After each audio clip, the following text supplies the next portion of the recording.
How old were you when Napoleon Dynamite hit big? I was 24. 24. And I was at school with you at the same time. And I remember like you guys did a presentation because it was really unusual for a film from BYU to get into Sundance. Yeah. And there was like a presentation in the Museum of Art. And even then it was just kind of like, it was cool, but we had no idea what it was going to become. I just want to know, like, when you guys got in, what did you think? Like, oh, good, this is nice. Or did you think it was going to become the hit it was going to be?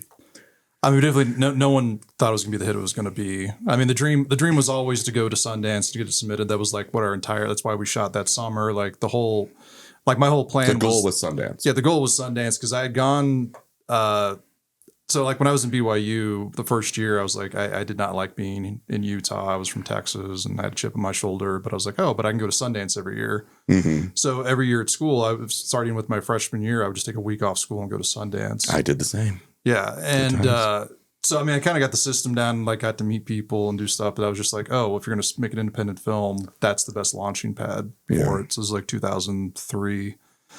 And, yeah, I mean, that's just always the plan. There's a story where Jared got nervous about the film and did not want it submitted. And he wanted to like wait a year, and then I pushed forward because I was like, look, that's such a classic artist thing to do. Yeah, I mean, because it's never perfect. Like it's something's never done. You just kind of like, yeah. I mean, my thing was kind of like, if someone doesn't like the movie now, like then it's not going to get significantly better a year from now. It's just going to be a year from now. We're just going to be waiting longer. Yeah, and as producer, you have people with money involved and stuff after you, and you know. Yeah, well, the other thing about festival programming is that timing is like such a huge part of it. Yeah. Like, because if you have another film that's somewhat similar or something like it's rolling the dice to even get in. It has nothing to do with how good your film is sometimes. It's just like, well, they're like, we have a film that's similar to that. We're just going to program one of them. We're not doing both of them. No, it's true. I had a friend who did a movie about a up and coming rapper making it big. And it came out, he made it the same year as 8 Mile. Yeah. And he was just finished. He's like, what? It's like the same story, but like better. And what can you do? Yeah. More money, bigger budget. More money, bigger budget, bigger stars, same story. And he had no idea 8 Mile was in production. But yeah, you're the whim of the larger market, obviously. Yeah. So you had no idea. I mean, what was your feedback during the screenings of the film at the festival? No, I mean, the first screening we had was at the library. We had 3 screenings within, I want to say, like 15 hours. So we had like... I think we had a 5 o'clock at the library. We did an 11 o'clock at the. This is like Sunday night. I think it was like It was 5 p.m., 10 o'clock, and then I think we had like an 11 o'clock the next day. Yeah. And the first screening was just like could not have gone any better, and it just that's where like all the buzz started. I mean, I don't think that at least it hasn't happened at Sundance for a while, where you have like this kind of like everyone's talking about it. We had bought like 5,000 Vote for Pedro buttons and just flooded the city with them. So like everyone on Park City had, you know, stuff on their like badges, and people be like, what's that button from? So it's like that. It's exactly what I have happen with the film at a festival where people are just talking about it and they can't get into it, and it just kind of feeds off itself. Oh yeah. But I mean, we didn't get our first buzz. Yeah. Like I mean, so like, I remember we got called over. That was viral before the internet was huge. Yeah, exactly. Yeah. Yeah. We got called in. So we got our first offer from MTV Films for like $3 million. And because I remember we didn't get any offers because like our sales agent like pulled us over to the condo, and I didn't realize that he basically called us over because he didn't want us like in circulation. Because I think because distributors I think were looking for us or trying to find an in, and he just wanted us kind of like. Well, he wanted to keep you for himself, but I mean, it seems like it's in your interest to be in circulation. Yeah, but the idea is to like not have access or like they don't have information to us, so it's okay. I mean, it's a game. There's a whole gamemanship to like selling a movie, like anything like a house or anything else. But the first offer was like $3 million from MTV, and that's the moment where I was like, oh, that's like the most I thought we could possibly sell it for, and that's going to be our starting point. That's amazing. Yeah. Yeah, and it's from MTV, who's like a good partner. And then, MTV was huge back in the day. Just FYI, if you're a younger viewer, you know. Yeah, MTV Films was a big deal. And then we always wanted to sell to Fox Searchlights. That was always kind of the best fit. And Fox Searchlight at the time was just like, there was no one better than them as far as an acquired independent movie. This is 2004. And they came in with the entire executive team. It was like 10 of them. We talked for like a half hour. And then Jared Jerush and I went up to a bedroom. And then the lawyer and our sales agent went to the other room. They ran back and forth. And like the deal was done in like 10 minutes. Amazing. Yeah. It was kind of like, They ended up selling it for like 4.75 million, but they, I just remember they got the point where it's like, look, well, the other thing they said when we met with us is like, we have to leave. I think they had to go see the Motorcycle Diaries or I think that was the movie they had to go see. They're like, we're going to leave with or without the film at like 5:30. Yeah. Because we have this other screening. So like, either we're going to get it or we're not. And we just basically forced to make sure that it closed. Okay. So, I mean, it worked out. I mean, then one was like Warner Independent was the next in line. I remember we told them like, here's what the number is. And they're like, oh, that's crazy. You're not selling it for that. And amazing. Then it closed. And it turns out to be like Napoleon Dynamite has been one of the highest grossing films ever to go through Sundance, isn't it? I've seen it in like top 10 lists. I mean, like Blair Witch, I think is by far the number one. Yeah. Then we're probably the highest. Little Miss Sunshine. And then like you guys are kind of in that range. It depends on which way. If you want to play Sundance in general, it's probably like the bottom of the 10. If you want to take dramatic competition films, I think we're probably in the top 5. Okay. Like I think like Precious might be the only one that's bigger than us. Interesting. But I mean, because the other thing too, like they've had like Little Miss Sunshine was like probably one of the best screenings I've ever seen at a movie premiere at Sundance. Mm-hmm. But I mean, that's a $8 million movie that has like Steve Carell and all these kind of stars. It's more kind of mainstream. Yeah. Yeah. I mean, like ours was like so far out of, because like we made it completely out of the system. We're all from like Utah. Like we were not on anyone's radar at all. And there's no major celebrity in the movie, and you made it for a few $100,000. Yeah, I made it for like $400,000. And I mean, it was literally like I put the VHS tape in a FedEx envelope and sent it to Sundance. I was living in LA at the time, but like it was not, we had no in. No in. It's like, not like, it wasn't like, oh, I know the programming staff over there. They're going to make sure like it was literally like a cold submission. We didn't work any angles, nothing. Amazing. So you had the 3 screens, you had the debate, and then it sold. And then what was like the next step? I mean, like, what was your like relationship like with the distributor from that point on? Were they just like, see ya? We'll talk to you we were later. Involved in. I mean, you were involved in the marketing distribution. Yeah, we were involved in the marketing stuff. I mean, like they were very. I mean, at the time, I was just kind of like, well, this trailer sucks. I don't like this trailer. I don't like the "I Want Candy" song on it. But I'm like, whatever. They're like, at some point as a filmmaker, like. The last person who should like make a trailer for a movie is the filmmaker of that movie. Yeah. So I'm just kind of like, whatever, just go with it.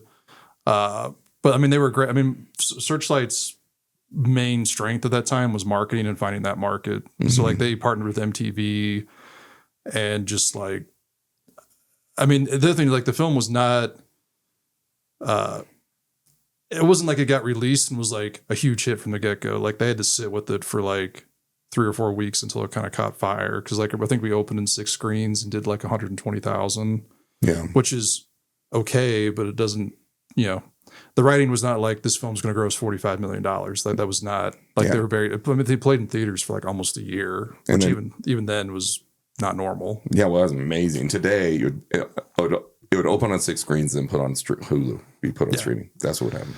No, it was, I mean, I remember because other things like I was the editor and the producer, so like I basically delivered the whole film myself. So like I remember going to like the Fox lot. When I lived in LA, I actually only lived like I don't know 5 minutes from the Fox lot. Oh, what fun! But I had all the like the raw camera negatives like from the film parts of the film we did, because this is back when you shot on film and the camera negative they actually go and cut the actual film and like assemble it.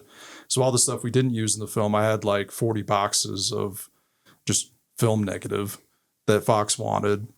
And I remember going over to like go drop it off and them being surprised. They're like, oh, like they just thought it was like a courier. And I'm like, no, I'm the producer. I just, like, they're like, oh, we've never had that happen before. Like you were like how old? 25 at that time? 26? I was like 24, 25. And I just remember like, I got to get all this stuff out of my apartment because I don't know what to do with it. Yeah. And you're a producer of like one of the hottest movies of the summer rather than just like a PA. Yeah. I remember going through all that because like getting it all, like delivering a film, especially to like someone like Fox, it was just a huge undertaking. Yeah. Well, it is way easier now that everything's digital. Back then you'd do like an inner negative and an inner positive and talk to deluxe, and that's like $30,000 to have that stuff done, and like all that's gone. Yeah.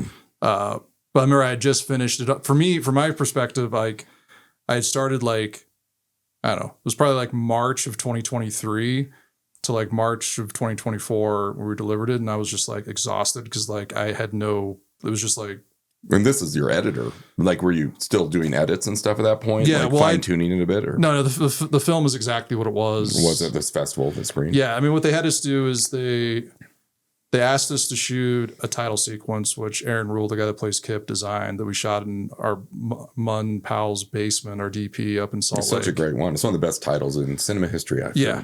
So, I mean, that was something that got added on because initially the film just opened up at Napoleon. It was fade up and it was Napoleon outside his house. Yeah. And then, yeah, we did that. And we didn't know what song we're going to use. So I was trying to try different songs. And finally found that White Stripes song. Mm-hmm. But like the White Stripes had never licensed a song to a movie ever.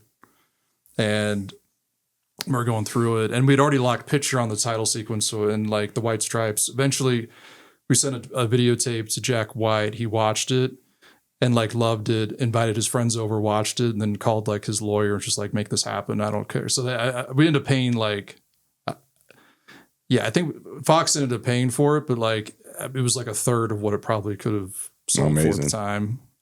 And his thing was just like, you can't touch like you basically can't edit the song at all.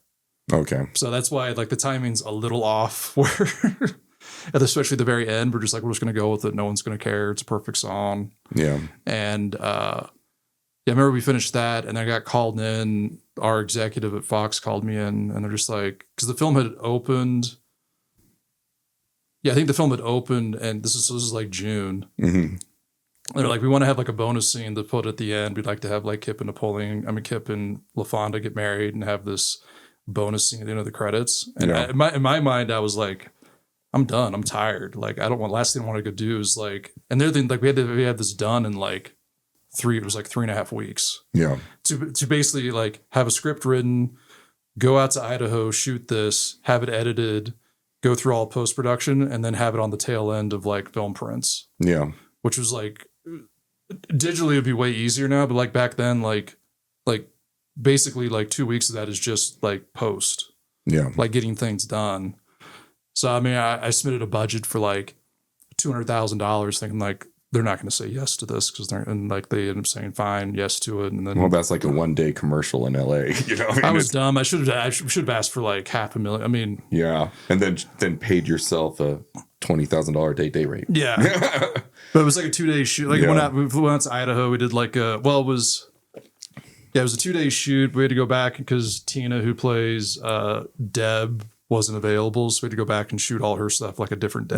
She was another kind of student actor, wasn't she? Or was she like she was a kid actor. She was in like Andre. She was the little girl with the tattoo on her back in Waterworld. Oh wow. Yeah. So I mean she was experienced. She had taken a break from acting, I think, to go to high school, and this is like her first project. Okay. Like basically kind of getting back into acting. Oh, great. Anyway, so she wasn't available. Yeah, I mean, I can't remember what the reason was. It was something like we had to go. Like, if you look at all of her shots, she's a reason. She's taking photos off by herself, so she could be like segregated, like by herself, so we could shoot all of her stuff. Is this like the scene they added? It's like with the horse. Yeah, this is the wedding scene at the end. Yeah. Oh yeah, with LaFonda. Yeah, I mean that's the one where it was a marketing reason they wanted us to do it, and it's. I mean, a lot of people really like it, but for us, it was just like. Wanted to break, I think, at that point, but the studio really wanted it. Yeah. No, I mean, I think that's the ironic thing about any art production. By the time you finish it, you are so done with it, but it's the beginning for the rest of the world. Yeah. And if you happens what you want, you have to keep talking about it. And you're just kind of like, no, I'm so sick of this project. You know, I wasn't sick. I was just tired. Tired. Yeah, it was more just like, here's what it is. It's kind of like if you ran a marathon and you're like, oh, there's a finish line. And you're like, you get there, you're exhausted. And someone's like, hey, you need to go sprint another 3 miles. Like, well, I thought this was the finish line. Yeah. It was more mental than it was anything else. If someone had told me early on, like, hey, we're going to want to do this, like I would have mentally prepared for it.